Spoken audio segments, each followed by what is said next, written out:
നമ്മൾ അറിയുക നമ്മൾ എങ്ങനെയാണെന്ന്. കേരള നവോത്ഥാനത്തിന് ക്രിസ്ത്യാനികൾ നൽകിയ ഉജ്ജ്വലമായ മുന്നേറ്റത്തിൻ്റെ ചരിത്ര സ്പന്ദനമായി നിലകൊള്ളുന്ന ഉദയം പേരൂർ സുനകദോസ് 425 വർഷങ്ങൾ പിന്നിടുകയാണ്. കേരളത്തിലെ ക്രിസ്ത്യാനികൾക്ക് വേണ്ടി അവരുടെ മെത്രാപ്പോലീത്ത അലക്സിസ് ദി മെനിസിസ് ഉദയം പേരൂരിൽ വിളിച്ചുകൂട്ടിയ സുനകദോസാണ് പിൻകാലത്ത് ഉദയം പേരൂർ സുനകദോസ് എന്ന പേരിൽ അറിയപ്പെടുന്നത്. സമൂഹത്തിൽ നിലനിന്നിരുന്ന ജാതി വ്യവസ്ഥയെയും സ്ത്രീധന സമ്പ്രദായത്തെയും ശൈശവ വിവാഹം പോലുള്ള സാമൂഹിക തിന്മകളെയും നിരാകരിച്ച സുനകദോസ് കേരളത്തിലെ അയഞ്ഞ വൈവാഹിക ലൈംഗിക വ്യവസ്ഥകൾക്കെതിരായും നിലപാടെടുത്തു. കുടുംബഭദ്രതയും സ്ത്രീ ശാക്തീകരണവും ഉറപ്പുവരുത്തുന്നതിനായി പിതൃസ്വത്തിൽ പെൺമക്കൾക്കും തുല്യ അവകാശം വേണമെന്നും നിഷ്കർഷിച്ചു. ഏകഭാര്യത്വം, ദാമ്പത്തിക വിശ്വസ്തത എന്നീ മൂല്യങ്ങളെ ആധാരമാക്കിക്കൊണ്ട് ഒരു പുരുഷന് ഒരു സ്ത്രീയും ഒരു സ്ത്രീക്ക് ഒരു പുരുഷനും എന്ന കുടുംബ വ്യവസ്ഥയും നിലവിൽ കൊണ്ടുവന്നു. അന്നുവരെ കേരള സമൂഹത്തിലും എല്ലാ ക്രിസ്ത്യാനികൾക്കിടയിലും ഇങ്ങനെ ആയിരുന്നില്ലെന്ന് ചുരുക്കം.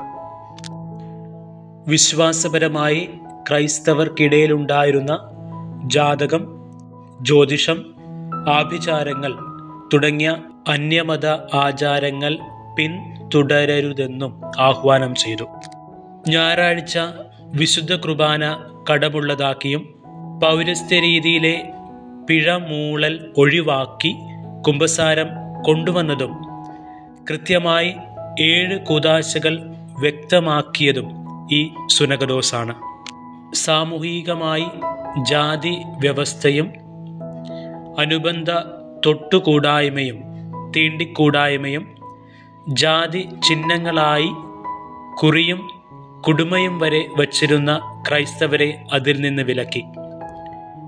200-ലധികം കാനോനങ്ങളായി ക്രൈസ്തവ ജീവിതത്തെ വ്യക്തമായി നിർവചിക്കുകയും അപഭ്രംശങ്ങളെ തിരുത്തുകയും യഥാർത്ഥ ക്രൈസ്തവ കത്തോലിക്ക വിശ്വാസത്തിലേക്ക് കേരള ക്രിസ്ത്യാനികളെ കൊണ്ടുവരികയും ചെയ്ത മഹാസംഭവമായിരുന്നു ഉദയം പേരൂർ സുനകദോസ്.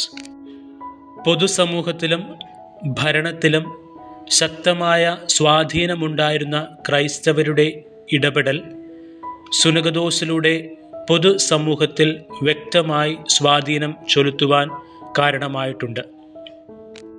ഈ സുനകദോസിലൂടെ നൽകപ്പെട്ട മാനവികതയുടെ പുത്തൻ പാഠങ്ങളാണ് കാലക്രമത്തിൽ ക്രൈസ്തവ സമൂഹത്തിൽ ഇന്നും പ്രതിഫലിക്കുന്നതും കേരള നവോത്ഥാനത്തിന് ഈടുറ്റ സംഭാവനകൾ നൽകിയതും. അതുപോലെ തന്നെ ഏഷ്യൻ ക്രൈസ്തവ ചരിത്രത്തിലെ യഥാർത്ഥ വിശ്വാസത്തിൻ്റെയും സാമൂഹ്യ നവോത്ഥാനത്തിൻ്റെയും സമര കാഹളമായിരുന്നു ഉദയം പേരൂർ സുനകദോസ്. കേരളത്തിൽ നവോത്ഥാനത്തിൻ്റെ വിത്ത് വിതച്ചത് ഉദയം പേരൂർ സുനകദോസാണ് എന്നത് ഇവിടെ വ്യക്തമാണ്.